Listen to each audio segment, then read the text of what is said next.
Here's a little secret. Ashley Madison isn't about little secrets anymore. Yes, that Ashley Madison. They're different now. It's better than ever with tools that put you in control of the relationship you want with total discretion. Want to keep things private? That's up to you.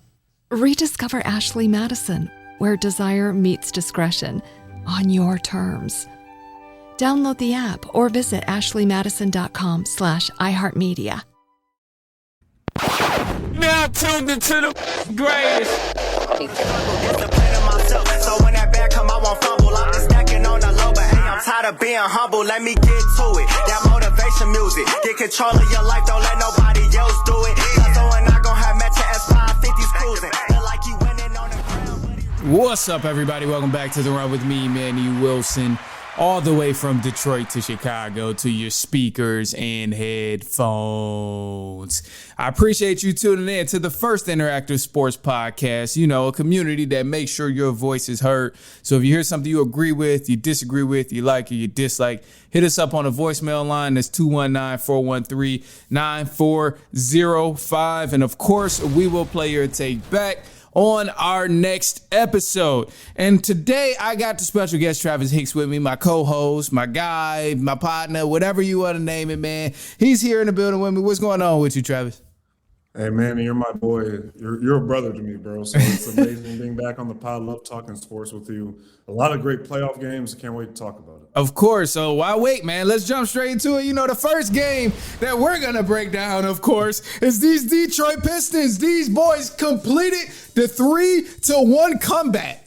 Oh, my gosh. They were trailing Orlando Magic in the first round of the NBA playoffs, down 3-1. Lost the first game at home, won game 2, and continued to lose. And all the Magic needed was one more game. But we seen the Pistons thrive. They stepped up and won 3 straight. Meanwhile, we seen Cade Cunningham have an absolute ball in these last 3 games. He cut it up a huge notch, and they actually got a lot of help in game 7 as well, where the Pistons ended up winning 116-94. Just initial thoughts on this game is that I'm glad Cade finally got the help he received from somebody in game 7 when it was a must-win situation. I'm glad he thrived and went crazy like he did in game 5, game 6, and game 7. And I think with those performances, it's clear to say that Cade Cunningham is a playoff riser. And it's clear to say that Cade Cunningham is a top 3-point guard, if not number 1, because the only other guy I see that's somewhat close to him or that can do some things a little bit better than him is SGA. And outside of him, there's still certain things that Cade does better than SGA. So I'm just saying, and I know some people might look at this as crazy or just being recently biased, but nah, man, I'm on the side of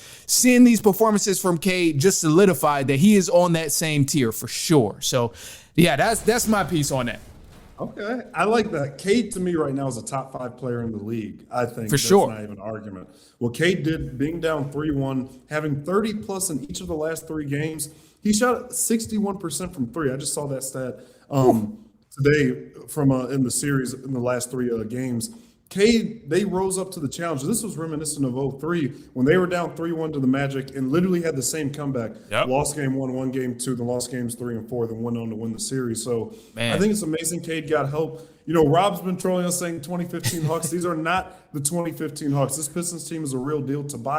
Uncle Tobias, came through. He had a great 30-piece in Game 7. And Cade just performed. He dragged these guys along, and they all rose to the occasion. Duran had his best 2 games of the series, the last 2. Jenkins came through. So these boys knew what they were about. And I love how they never gave up. Isaiah Stewart and Jalen Duran both said after Game 4, it's not over. Teams have came back from 3-1, and they did it. So I think this team is for real. I think the Pistons can make the conference finals.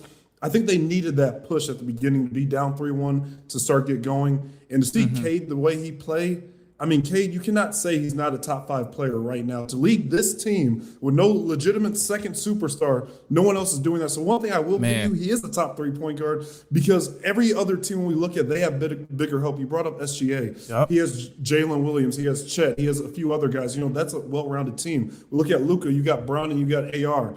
Cade is relying on Tobias and these other guys, and these are good role players. They're not bad players, but if Cade had a second star, come on.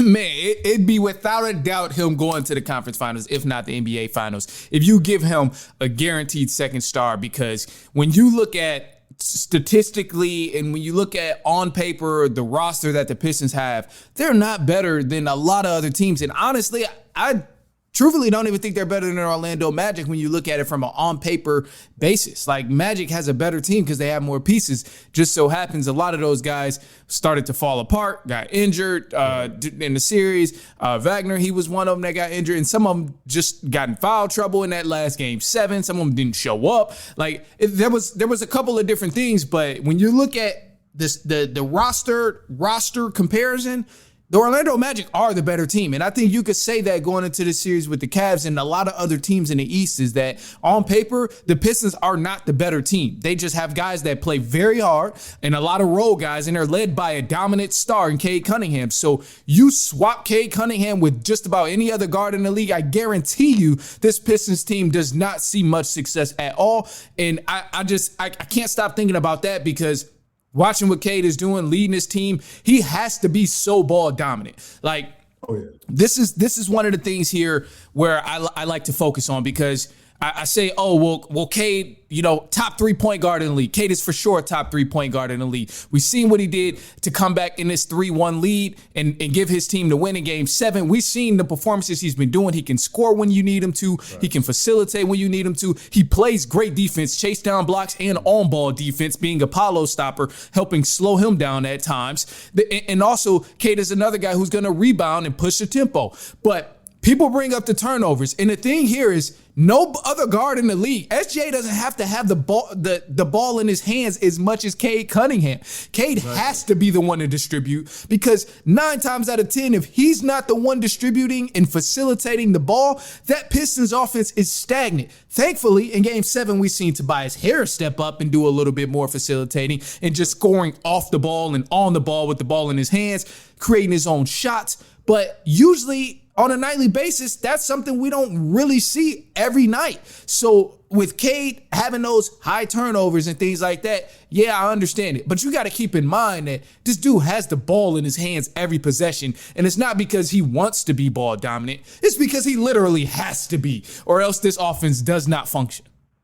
This is literally like a situation of the 2011 Bulls or the 07 Cavs. When you look at Bron in 07, he had to be ball dominant. People want to say, oh, you got swept by the Spurs in 07, but Bron had to do what he had to do to get them there. And when you look at D Rose in 2011, it's the same thing. When it was a team full of role players with one legitimate star, and Cade is in that exact same situation those two guys were in. So Cade has to be ball dominant, because you saw even yesterday, they would go up by 20 on the Magic. Cade goes to the bench. They make a 7-0 run. Now the lead's cut to 13. Man. You put Cade back in. Now the Pistons are up by 20 again. So it was happening like that a lot. Then you also got to think, when guys aren't on, Cade has to do more. The game, Pistons won by a lot yesterday, but Duncan Robinson shot 2 of 10 from 3. Now, if Duncan had a usual good game and shot maybe 5 of 10 from 3 or even 6 of 10, that's I'm saying obviously more points right there. And other guys, we need to step up. Like you brought up Tobias. If Tobias didn't have his game, that would have been a lot closer. Cade needs. Huh? You good. My bad. It was some different sounds in here. My bad. Oh, no, you're good. Cade needs that guy to step up. Tobias, I believe, can be, and this is not even a hot take, I think if Tobias can average at least 15 to 20 in this upcoming series, because he averaged 19 against Orlando, the Pistons will win the series in 6. Now, the other reason why this series went 7, you just made a good point. People got to give the Magic more credit. Paolo is somebody who is a bucket. The Magic were a lot better than teams realize. I truly believe the Magic match up a lot better than other teams. If they would have won Game 7 yesterday, I would have probably picked the Magic over the Cavs or the Raptors, or the Cavs, since the Cavs beat the Raptors. So I think the Pistons, not saying they're going to have an easier time with the Cavs, but we got to give the Magic a lot of credit, because Paolo was just eating, man. Yeah, I think that's the first thing that people have to understand is the Magic are not a bad team. And this was a team coming in that a lot of people had ranked like a top 3 team and going to be an elite force in the Eastern Conference. Magic is by no means a bad team. And actually, shout out to Eric, because I had Eric on here before I went on. Yeah, before I went on my trip, I had Eric on here, and that was what he was saying. After we lost Game 1, he was telling people, we got to stop sleeping on the Magic. Magic aren't a bad team. They have a lot of teams or a lot of good players.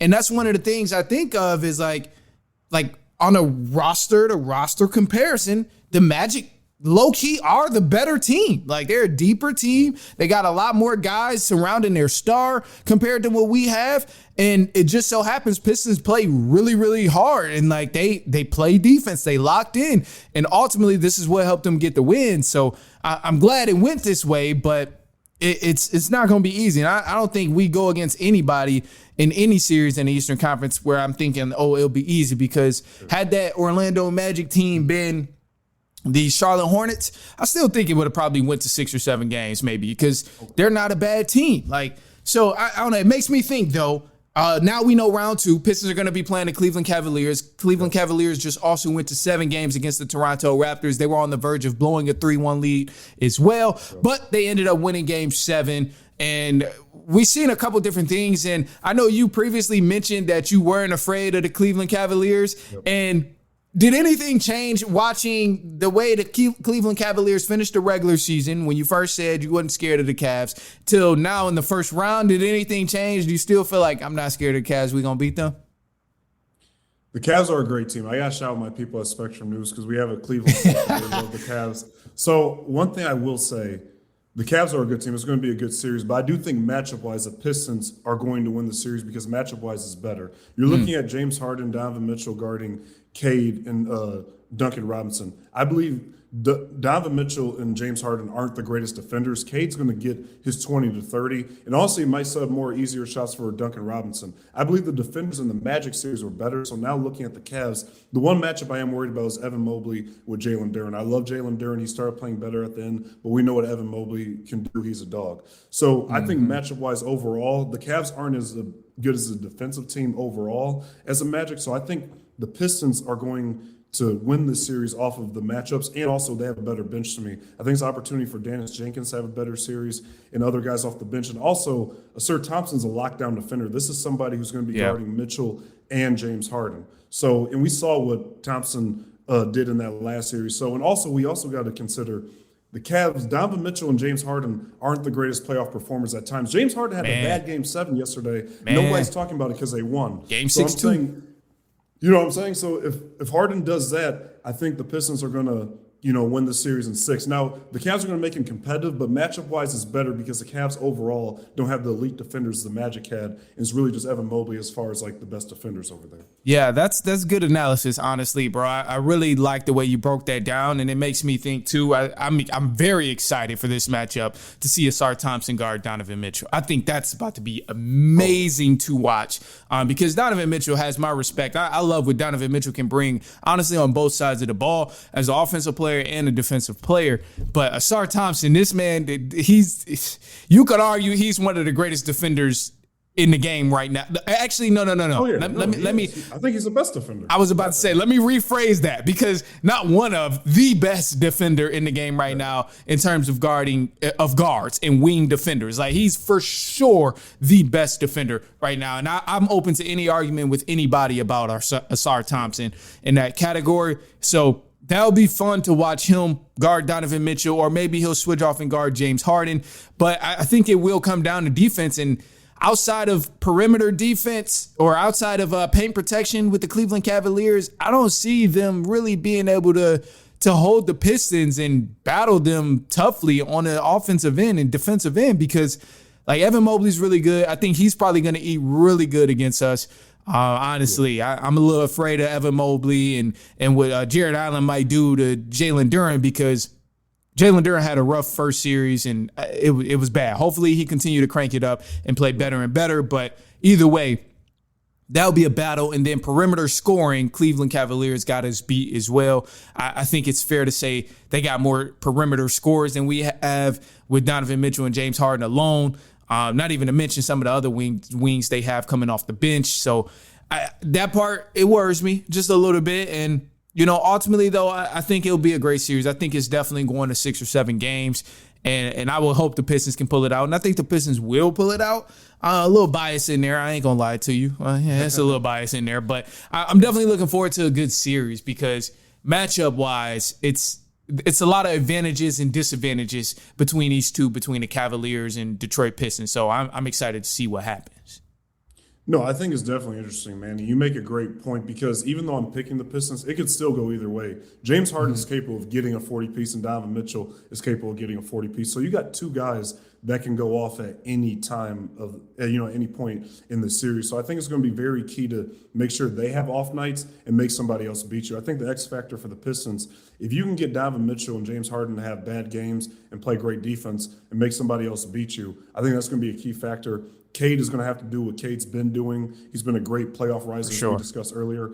Tobias is going to have to be really good. And we're going to need, we talked about this on previous podcasts, Dennis Jenkins is really going to, I'm going to need at least 14 off the bench from him to really be at least a good third option to like bring in that energy when Cade goes to the bench. Because what the Pistons can't do is the plus minus can't be bad when Cade gets a breather. Cade's not going to be able to play all 48 minutes every time. So when he goes to the bench, we can't have the team go on a 6-7-0 run. We need somebody else to set the tone. So I think that's going to be important. And I do think it's an opportunity for Duren to really step up his game and maybe not just only be the guy catching lobs. Back down Ep.550 and get like some post game work in there to get like to the average you were doing in the season, because he was averaging close to 20 during the year. Then obviously that went down the first round against the Magic. So I do think with the Pistons coming back from 3-1, this is a chance to rekindle some of that magic they had during the 61 regular season and use that to their advantage. But it's definitely going to be a dogfight. And I say Pistons in 6. I think the Pistons are going to protect home court. I think the difference with this series versus Magic, they're going to get that one on the road too late, like how they did in the Magic. But I do think it could be a 2-2 thing. Then they get like a game 5. I would love for that to happen, and I agree with you. I don't think that's wrong.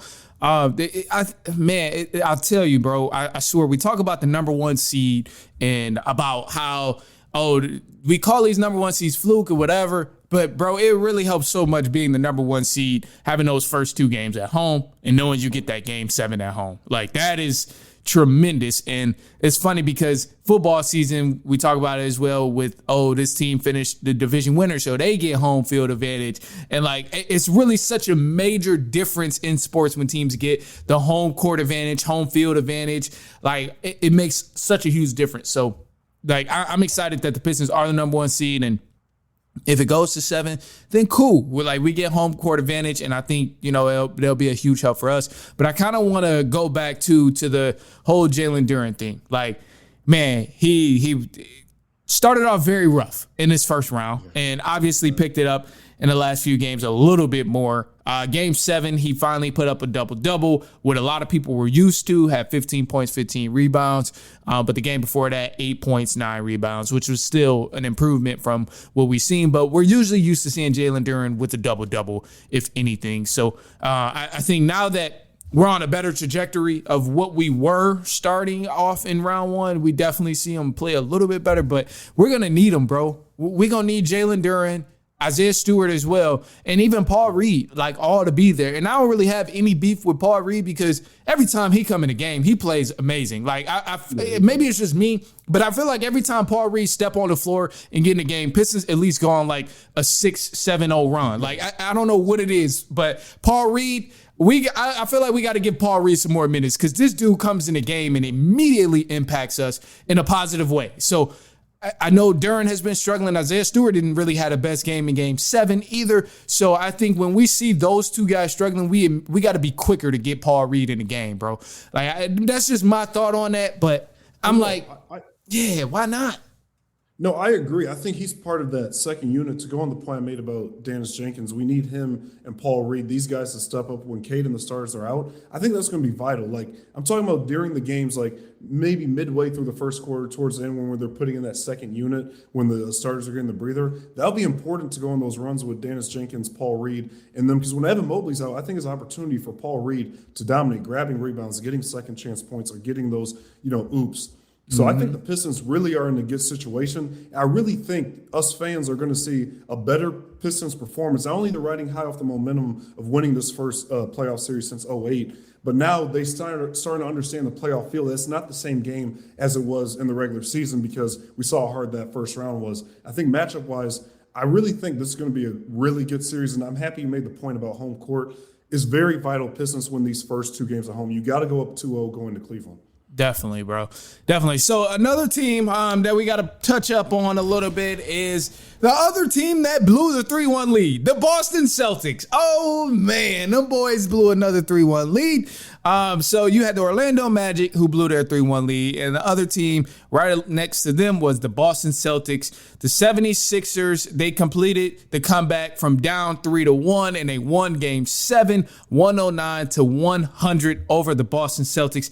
And man, honestly, I'm glad. I'm so glad this happened. You take out a premier threat in the Eastern Conference, and now it's like anybody who wins in the Eastern Conference is going to be their first time playing in the NBA Finals. Tyrese Maxey, it'll be his first time if they go to the Finals. Jalen Brunson, Cade Cunningham, Donovan Mitchell, James Harden, like it'll be their first time going to the NBA Finals and possibly having an opportunity to win a championship. So I love that the Celtics are eliminated. I think they were the biggest threat of all. And it's funny to me how a lot of people continue to have them as the favorite as the season went on, and as the playoffs came and Jason Tatum came back, and they just got beat in the first round. And also, not only did they get beat, they blew a 3-1 lead.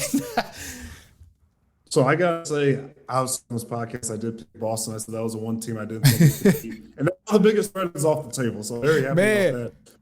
But no, I was very shocked. I'm a Jason Tatum fan, so I was honestly kind of rooting for Boston because I do like the way he plays, and especially him coming back off the torn Achilles. I got to give Joel Embiid and the Sixers their credit. They've been losing to Boston for years. This was their kryptonite. It's like how Houston always loses to Steph Curry and those boys in Golden State. So to see Joel Embiid be healthy and get that 3-1 comeback, I think people need to stop sleeping on the Sixers. This is a team that can beat the Knicks. Paul George looked like reminiscent of Paul George in Indiana. Tyrese Maxey's been their best player most of the season because he's been the healthy one. And we know what Joel Embiid brings when he's healthy. He's clearly the second best center in the league behind Jokic when he's fully healthy. So This is a team that finally got over their kryptonite of Boston. I think they could beat this Knicks team. So, and like you said, it's a great parity because you got the Knicks, who obviously were so close to making the finals last year before they lost to the Pacers. And Jalen Brunson, those boys are good. So I'm taking the Sixers over the Knicks. I think Joel Embiid and them are going to beat the Knicks in 6 because they don't have an answer for Joel Embiid. I like Cat. He's great, but I don't think he could do nothing with Joel Embiid. I think Paul George is going to be an X factor because I don't really see too many guys like stopping him. And Tyrese Maxey, him and Jalen Brunson, they cancel each other out. Jalen Brunson is amazing, so is Tyrese Maxey. But I think the biggest X factor is going to be Joel Embiid. And if Paul George can do what he did towards the end of the Celtics series, I don't think they're going to beat them. Yeah, so that's a really good point. The biggest if factor is going to be Joel Embiid, bro. Because when he's healthy, we all know what he can do. We know what he brings to the floor. It's just always that question of if he's actually going to be healthy and playing on the floor. But no, I like this matchup between the Knicks and the 76ers because I think the Knicks are a good team. Obviously, Knicks took care of business against the Hawks. Hawks was a really good team as well. But this matchup here, we get a Joel Embiid versus Karl Anthony Towns. And as long as Embiid is healthy, I don't think Karl Anthony Towns will be able to just have his way. But ultimately, when Joel Embiid is on the floor and he's healthy, it adds a lot of depth to their team because now you got Andre Drummond to switch off and on the floor, who's also a really good defender. So the biggest thing, man, it's going to be tough. But I think it'll still come down to defense. And defensively, 76ers might have a slight advantage when we're talking about a 7-game series, and especially when we're talking about Embiid being on the floor. So I'm not mad at this, man. I'm happy with this series. I think it's going to be really cool, and I'm expecting definitely a 6 to 7 game series. I don't think anybody. If Embiid is playing, I don't think the series is going to end in anything less than 6. So, yeah. And like you said earlier, it will be all these guys' first time going to an NBA Finals. So I love the parity. So nice thing about Boston getting beat, we're going to have a lot of good, playoffs, a lot of good series where it could go either way. We've been so used to like when it was Steph Curry versus LeBron those 4 straight years, or just like these teams, they're going to come out the West and East. Yeah. I love that because the Knicks can win, but I just really think it could be Embiid's time because the reason why I think the Sixers can win, if they're healthy and take care of business, who knows the next time they'll be in this position again? Who knows if Boston gets more people in the offseason and they're a top-tier team for another 3-4 years? The Pacers are obviously going to be back. They're going to have Hallie. So right now, it might be now or never for the Sixers. So I got the Sixers in 6, and I got the Pistons in 6 meeting in the conference finals. Ooh-wee. 3. Oh, that's going to be crazy, man. I think it'll be absolute cinema. And you know what's crazy, too? People always talk about, oh, well, the West is the best right now and all of this. But when you look at, like, the bracket, I just so happen to notice something as I have it up here. We had 3 series in the Eastern Conference that went to 7 games. 3 series. 2 of them. Shout out Adam Silver. Man, shout out Adam Silver for cooking up this script, because 2 of these series was blown 3-1 leads. One of them was protected, and the Knicks series ended in 6. But you look at the first round in the Western Conference, it was not as much cinema happening. I mean, you got multiple series ending in 6 games. One was a sweep. One ended in 5. Like, it's just not as exciting as the Eastern Conference. And I think in this first round matchup, the Eastern Conference definitely carried. We saw some great games in the Eastern Conference and some great matchups. And to your point, it's only going to get better, because when the Indiana Pacers and Hadley come back, it's going to get even more difficult. And you're going to have the emergence of the Atlanta Hawks when they're healthy and they got a groove with their team. It's going to get even worse. Pistons still going to be there. Magic, if they're healthy, new coach, they just fired Mosley, so they're going to be a factor. Like, it's going to be some battles in the Eastern Conference for some time. So I think that narrative of, oh, the Western Conference is better, I think that narrative is dying, and I think it's dead. They have a lot more star power, maybe, but that's probably not even true, too, when you look at each team that's in the playoffs right now. So, yeah, man, I don't know. I think the East has definitely been carrying. But while we have the bracket up, I'm just curious of you gave your Eastern Conference predictions, and I'm going to give mine on the Eastern Conference as well. I think it'll be Pistons and 76ers in the conference finals. Let's go. It'll be tough. But I would actually, let me rephrase this. Okay. And I'm sorry to get everybody hype and get you hype about that. No, I'm sorry to rephrase that. I want to see Pistons and 76ers in the conference finals. And I would also be very much okay with seeing the Pistons and the Knicks in the finals, in the conference finals as well. Like, I would love to see either matchup with high stakes. I do want to take it series by series. So Pistons got to take care of business first before before we talk about what's going to happen. But ideally, the teams that I would want to see, not who I think is going to win, the teams I would want to see, I think I'd rather see the Pistons and Knicks in the conference finals, bro. That would be just lovely. We've seen how that series played out at the end of last year, where it was just a battle every single game. It was cinema every game. It was just war every game down to the wire. So I would love to see a recap of that. But there's also a side of me that would love to see the 76ers, because I don't know if Joel Embiid would be able to be healthy at the end of May. Like, honestly, yeah. I just don't know. And I think that would also make for a really good matchup, Pistons and 76ers. But either way, I'm going Pistons, man. And there is some bias in there. I ain't gonna sit here and lie to y'all. Okay. Yeah, there's some bias in there, but I think we just need to start being honest about when we're biased about certain things. And this is no disrespect to the Cavs, because they're a really good team, and I think it would be a great series. But I would love to see let's go Pistons and 76ers still. I want that matchup to happen.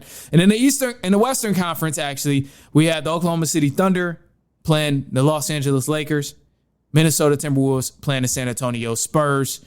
I think the Thunder win this series. And I would absolutely love for the Timberwolves to go to the conference finals, but I think the San Antonio Spurs will go to the conference finals and play the Oklahoma City Thunder. So, Manny, for the first time, we're in agreement of a lot of things today. I got the Thunder, too. I think the Thunder win this series in about 5. I'm going to give Brown a game. I know I said before I didn't even think he was going to win the first round, but Brown somehow wins this series like he's a GOAT. Like, people, like, I'm an MJ fan, but I don't see there's no way they beat the Thunder, so I don't even think I'm going to have to call him the GOAT. But I got Thunder in 5. And I want to pick the Timberwolves because I would love a rematch of the 2025 conference finals when it was the Thunder and T-Wolves. But I'm going to have the Spurs because Ant, I believe, is not going to be back till about games 3 or 4 from what Shams reported. And that's also not guaranteed. So it's like right now it's just Jaden McDaniels, who stood on business in the Denver series. Man. All-time, called them all bad defenders and won the series. Jaden McDaniels, you are good at my book. So I'm going to pick the Spurs, but I'm going to say that series goes 7. And the reason why I say that, I believe if Anna's back games 3 and 4, they can win at home. But It's going to be tough, but I do think Jaden McDaniels can maybe finesse a game or two. So 6 or 7, and that. But I'm going to agree with you. I'm going to say Thunder versus Spurs in the conference finals. Yeah, I see it going that way. Spurs are just a really, really good team, man. Spurs have a lot of weapons over there. They're a really good team, and I think that move to get De'Aaron Fox was really the one that gave them a lot of potential, because you put De'Aaron Fox off of Wemby. Those two are just together. It's like peanut butter and jelly, man. It's insane. And then you got a lot of good wing defenders that can shoot. So that helps a lot. And that's going to be a tough series. And then this Lakers and Thunder series. So it's interesting here. Initially, I didn't even think Lakers would get past the Rockets. But Rockets proved that they were much worse than what anyone could have ever imagined. They proved that there are about 17 different levels of ass, and they're ranked right there on the bottom 17th level of ass. So Rockets just laid the bar down really, really low. They didn't stand on any business at all compared to what they may have shown us in the regular season and compared to what a lot of us may have thought. So shout out to the Lakers for getting that done. I was very shocked to see that happen. But this series against the Thunder, I'm pretty sure we talked about it in the past. It was like, whoever plays the Thunder, you're getting swept. Don't matter who it is, whether it's the Rockets, whether it's the Lakers, you're getting swept. But I think it's interesting that with this matchup, Lakers and Thunder, that yes, we know the Thunder are a really good team, but they're also playing against one of the smartest basketball players ever. And I'm curious to see how this series plays out. I really don't think it'll be a sweep.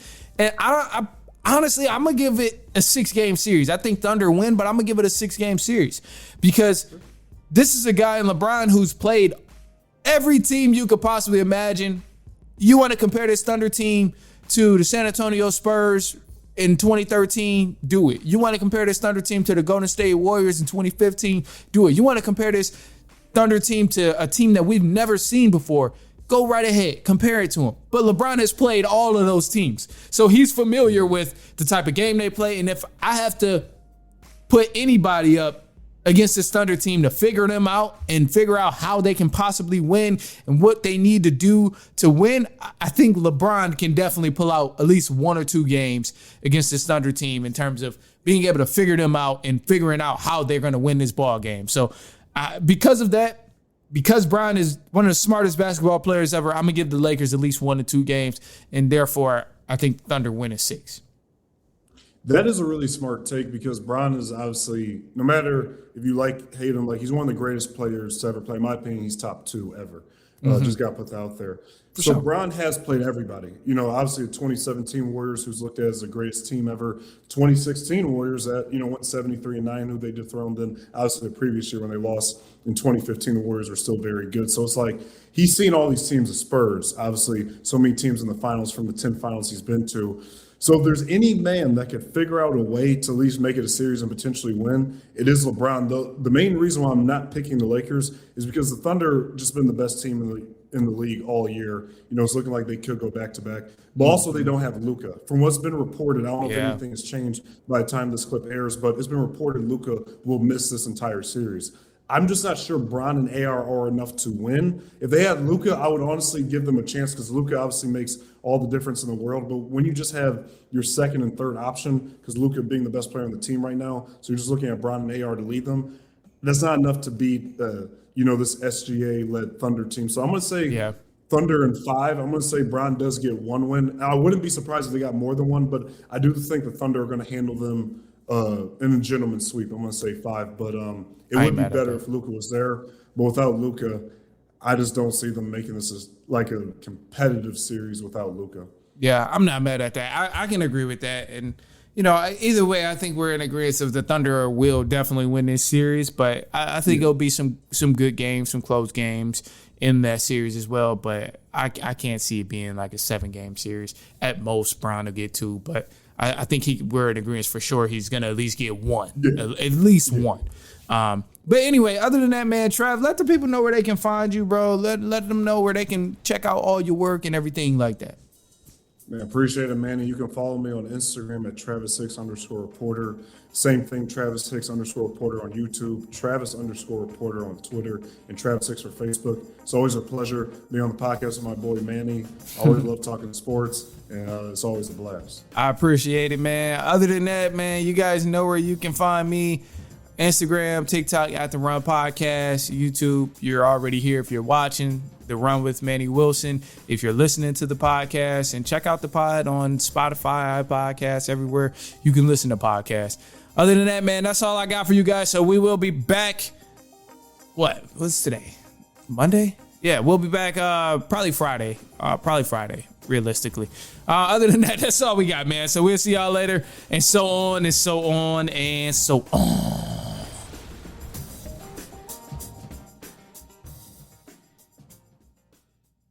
Here's a little secret. Ashley Madison isn't about little secrets anymore. Yes, that Ashley Madison. They're different now. It's better than ever, with tools that put you in control of the relationship you want with total discretion. Want to keep things private? That's up to you. Rediscover Ashley Madison, where desire meets discretion, on your terms.